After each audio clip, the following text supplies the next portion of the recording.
مشكلة حفل افتتاح المتحف المصري الكبير. هتيجي تقول لي يا تحوت ايه المشكلة؟ ما الحفلة كانت حلوة وزي الفل. اقول لك مش ده قصدي، علشان انا جاي اتكلم عن مشكلة اختلاف اراء الناس عن حفلة افتتاح المتحف المصري الكبير. في اللي كان شايف ان دي حاجة المفروض تخلينا مبسوطين وفخورين جدا ببلدنا، وفي اللي كان شايف ان دي كلها مصاريف الفاضي، وان الحاضر اهم من الماضي، وان الحي أبقى من الميت. طبعا احنا كشباب صغير لسه ما عشناش العمر الكافي اللي يخلينا نقدر نكون وجهة نظر نقتنع بيها. فبنسمع دول ونبص على الواقع نلاقي عندهم حق، وبنسمع دول ونبص على الواقع نلاقي برضه عندهم حق، ومحدش يحاول يقنعنا ان احنا ما نسمعش دول او ما نسمعش دول. احنا نسمع الاتنين ونكون وجهة نظرنا ومبادئنا بنفسنا. وعلشان نكون مبادئنا محتاجين ولأول مرة ان احنا ندور على الحقيقة بنفسنا. انا جاي النهاردة ادور معاكم على الحقيقة. أنا شاب عندي 20 سنة وعايز أعرف الحقيقة. يلا بينا.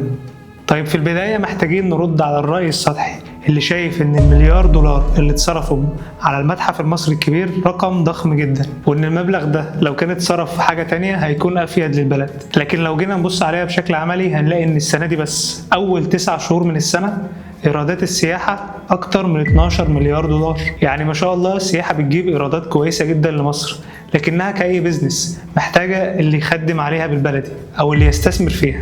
لأن السائح مش بس بيزور البلد، لا هو بياكل وبيشرب وبيركب مواصلات وبيقعد في فنادق. كل ده دخل للمواطن العادي. بس علشان ده يحصل السائح محتاج يحس إنه جاي أرض عظيمة وشعبها عارف قيمة بلده وحضارته، وده اللي المتحف الكبير عمله واللي هنحكي حكايته شوية كده. لكن قبل ما نتكلم عن المتحف نفسه محتاجين نفتكر ونتأمل في الأثر النفسي على الاعتزاز بالوطن. يعني ببساطة الشعوب اللي اهتمت بحضارتها وتاريخها حصل لها ايه، والشعوب اللي أهملت تاريخها وحضارتها حصل لها ايه. من أول رئيس وزراء إسرائيلي ديفيد بن غوريون لما قرر إن الأماكن ذات الأسماء التاريخية يتغير أسمائها من الأسماء العربية للأسماء العبرية، وإن عمليات التنقيب عن الآثار تتحرف علشان تكون نموذج واحد وهو النموذج اليهودي. لدرجة إن في دراسة بتقول إن 50% من الآثار الموجودة في المتحف القدس هي آثار مزورة، وده كلام من أكاديميين إسرائيليين قالوا كده من حرصهم على الأمانة العلمية.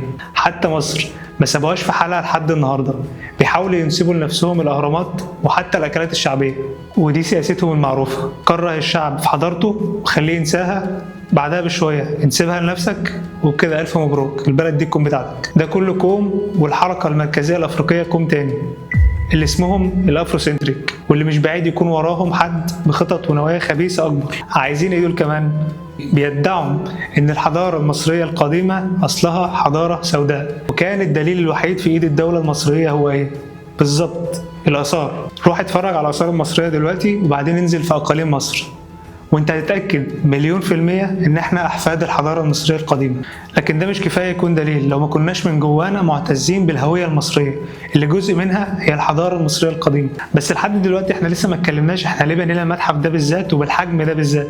وعلشان نرد على السؤال ده محتاجين ان احنا نرجع لبداية فكرة المتاحف في مصر، واللي بدأت سنة 1835 لما محمد علي باشا لقى ان الآثار بتتباع بالظبط زي الخضار. فقرر الباشا انه يجمع الآثار اللي كانت موجودة في الوقت ده في مكان اسمه الأزبكية. بعدها بسنة 1858 المجموعة دي اتنقلت لقلعة صلاح الدين، بعدها اتنقلت لمتحف في بولهاد، لحد سنة 1902 لما اتبنى المتحف المصري اللي موجود في التحرير، علشان يكون أول مبنى يتبني مخصوص علشان يكون متحف. بس دايما كان في مشكلة بتواجه وزارة السياحة والمشرفين على المتاحف، وهي ان اولا ان مفيش اماكن لكل الاثار اللي بنكتشفها كل يوم. ثانيا الاثار دي بتحتاج ترميم، وطبعا ما كانش عندنا الامكانيات وقتها. ومن هنا ظهرت فكرة ان يكون في مجمع حضاري كبير، يكون في مكان لعرض الاثار ومكان لترميم الاثار دي. الفكرة دي كانت في اوائل التسعينات لحد سنة 2002 بدأ فعلا بناء المتحف المصري الكبير، بعد ما اتعمل مسابقة عالمية لتصميمه فاز بيها مكتب معماري أيرلندي، علشان النهاردة في سنة 2026 يكون أول متحف في العالم يضم حضارة واحدة وهي الحضارة المصرية القديمة. لو جينا نبص على متحف النهاردة بعد أكتر من 20 سنة هو بيتبنى، هنلاقي انه اتصمم علشان يكون على شكل مخروطي يتجمع عنده خطوط الشمس الممتدة من الأهرامات. أول ما تيجي تخش المتحف وقبل ما تدخل المبنى الرئيسي هتلاقي قدامك مسلة معلقة، وهي أول مسلة معلقة في التاريخ. اتصممت كده علشان كان ده الحل الوحيد علشان تبين الرسومات والخراطيش اللي في أسفل المسلة. بعدين أول ما تدخل المتحف المصري هيقابلك مكان ضخم جدا اسمه البهو العظيم. هيقابلك في وشك تمثال رمسيس الثاني كأنه بيرحب بيك. التمثال ده لوحده طوله أكتر من 30 متر ووزنه أكتر من 80 طن. تقول لي حلو، أقول لك حلو فعلا، بس هو إزاي دخل المبنى؟ أقول لك إن هم نقلوا التمثال أول جوه المبنى وبعدين كملوا المبنى من بره علشان يكون أول قطعة آثار تزور المتحف المصري الكبير. بعدها لو اتمشيت شوية هتلاقي قدامك سلم طويل جدا من 6 أدوار بيعرض تماثيل لملوك بطريقة حلوة جدا. وفي آخر السلم هتلاقي حيطة كبيرة جدا من الإزاز بتطل على الأهرامات بشكل بانورامي وفخم كأنها جزء من المتحف أو من الآثار المعروضة في المتحف. بعدها بقية المتحف متقسم ل 12 قاعة. ال 12 قاعة متقسمين ل4 أجزاء، كل جزء مكون من 3 قاعات اللي بتحكي عن حقبة معينة، من أول الملك ثم الشعب ثم المعتقدات، واللي من ضمنهم المنطقة رقم 1 وهي منطقة الملك توت عنخ آمون، واللي فيها أكتر من 5000 قطعة أثرية، والأول مرة تتجمع في مكان واحد.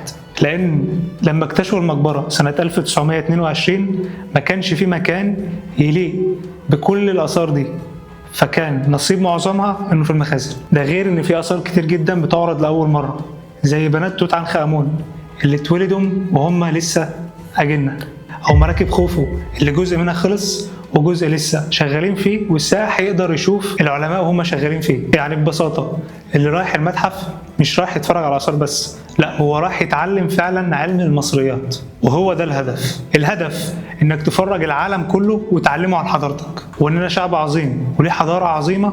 وعلشان كده كان لازم حفل يليق بالحدث ده، لان المتحف ده يزوره كل سنة تقريبا 5 مليون سائح. تخيل بقى ال5 مليون سائح دول لما يروحوا لأهلهم ويحكوا لهم على اللي شافوه، وبعدين يقابلوا أي دعاية غرضها تشويه صورة مصر زي الأفروسنتريك أو غيرها، هيكون رد فعلهم إيه؟ لأنهم شافوا بعينيهم، محدش قال لهم. وأظن كده إحنا متأكدين إن مصر على الطريق الصواب. وأظن دلوقتي نقدر نفرق بين اللي عايز مصلحتنا واللي نفسه يسرق حضارتنا. وهنا السؤال ليك، هل أنت شايف إن حفلة افتتاح المتحف كان يليق بالحدث فعلا ولا لأ؟ قول انت بقى، يا ترى كان يستاهل $1 مليار فعلا؟ قول انت بقى، مع ولا ضد؟